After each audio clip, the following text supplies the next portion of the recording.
Humans first encountered horses back in the Stone Age, and let's just say that meeting wasn't exactly friendly on both sides.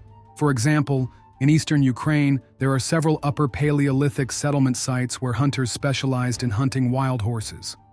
As people transitioned to the Neolithic era and settled into farming, domestication became more common.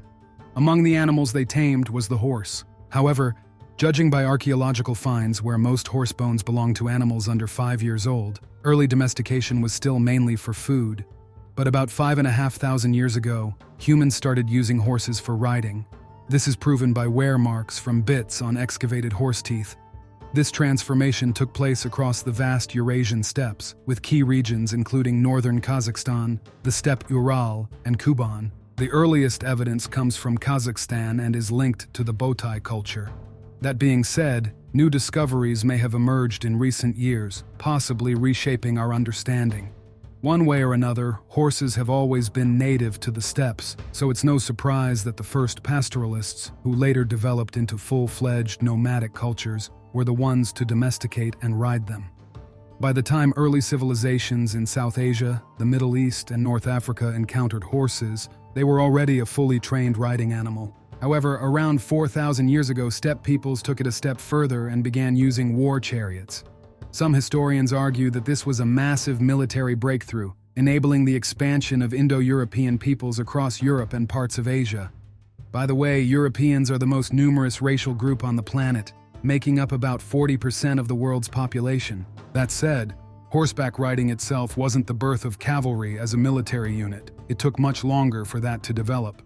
Interestingly, the first mentions of organized cavalry don't come from the early nomads, but from Egyptians and Assyrians at the dawn of the Iron Age. But the steppe warriors weren't far behind. By the 8th century BCE, the Sumerians were already fielding mounted warriors, armed with, among other things, long-bladed weapons. Their successors, the Scythians, perfected the art of highly mobile horse archery, setting the standard for nomadic warfare for millennia. But cavalry's importance wasn't limited to nomads. It became increasingly vital in settled civilizations as well. With saddle advancements and the invention of stirrups, mounted warriors of the medieval era became, if not the dominant force, then at least a very significant one. This raises an interesting question. Why did horses become the primary riding and war animals? After all, the Evanks ride reindeer, and there are also moose, camels, bulls, and even elephants. Nowadays, people even race ostriches, goats, and giraffes. Some enthusiasts take it even further. There are many reasons why horses won out, but the first is physiological. Ancient horses were smaller than today's, typically standing around 140 centimeters at the withers and weighing about 300 kilograms. This made them easy to mount. Unlike camels, which can be over 2 meters tall at the hump, horse riders could easily reach opponents with one-handed weapons like axes, maces, and swords. Meanwhile, if you look at reindeer, which weigh only half as much as horses, a human rider becomes a significant burden. Their gait changes, and they lose speed. Simply put, horses have the optimal size for riding. Additionally, as steppe animals, they feed on grass, which is widespread and easy to find. On top of that, horses handle heat and temperature fluctuations well. They are remarkably resilient and can maintain a high running speed for extended periods, something moose and camels struggle with.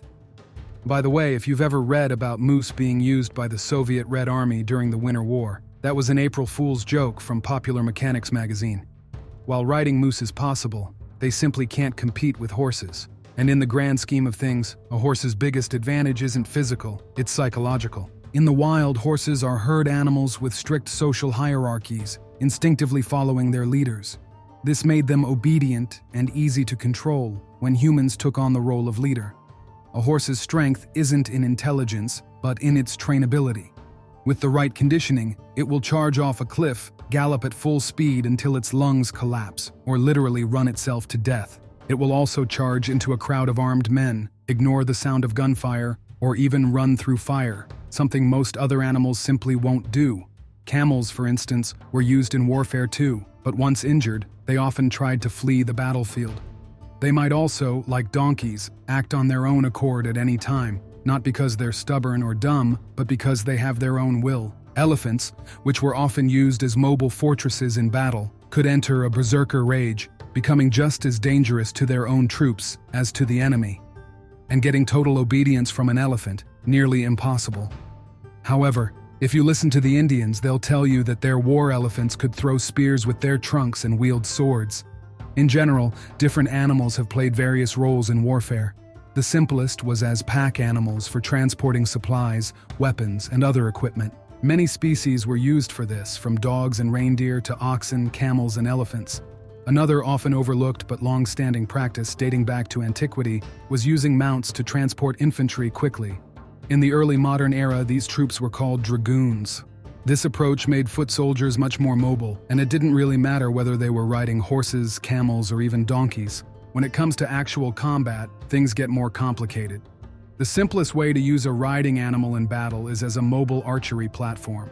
The ability to shoot and quickly retreat from enemy infantry is a huge advantage, and for this purpose, pretty much any riding animal can work.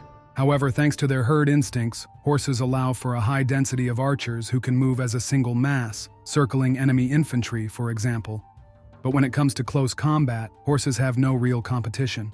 Camels can't maintain a gallop for long. They avoid the thick of battle, and using anything other than a spear or a bow from their back is awkward. Their only real advantage is that they can spook enemy horses, but only if those horses have never encountered a camel before. War elephants are an interesting but tricky subject. German military historian Hans Delbruck once noted that nowhere in reliable battle accounts do we find elephants making a decisive impact. More often than not, the side with more elephants ended up losing. There isn't a single documented case of elephants breaking through solid infantry lines. And that brings us to, in my opinion, the most fascinating part: how horses were used in close combat. In the ancient and medieval world, cavalry tactics usually involved riding up to enemy formations and attacking with lances, swords, or other weapons. Since mounted troops were more mobile, they aimed to strike from the flanks or even the rear while their own infantry kept the enemy engaged, something Alexander the Great did successfully with his heavy cavalry. Mobility was cavalry's greatest strength. They could choose where to strike and quickly retreat if necessary. Their ideal tactic was hitting the rear of a retreating infantry force. Foot soldiers simply couldn't outrun horsemen. But of course, the most heated debate revolves around the medieval cavalry charge. Many picture knights on massive destriers smashing through infantry like dry grass. And while this tactic did exist, it was more of a last resort. In the 13th century, a destrier cost around 80 pounds, a fortune that could buy 250 cows or a decent manor. Smaller, more common war horses were much cheaper. But if infantry stood firm and was armed with pole weapons, cavalry charges often led to heavy losses, especially for the horses. And those losses didn't always guarantee victory, as demonstrated by Flemish and Swiss forces in the late Middle Ages. In reality, the success of a cavalry charge was decided before impact. French Army Colonel Ardent Dupic argued that cavalry's main strength was psychological. A wall of charging horsemen was a terrifying sight, and some soldiers inevitably lost their nerve. If gaps appeared in the line as men started remembering urgent business at home, cavalry would exploit those weaknesses. But if infantry held firm, cavalry often slowed down and attempted new attacks. In my view, cavalry's decline wasn't just due to firearms or the spread of pikes and halberds. It also came down to improved infantry discipline and the rise of professional armies. Overall, horses were a gift of evolution to humanity. Their psychology, adaptability to various climates, and physical abilities made them indispensable both in everyday life and on the battlefield. And honestly, it's kind of sad that from a population of over 1.5 billion in the early 20th century, thanks to the rise of motor vehicles, there are now only around 50 million horses left today.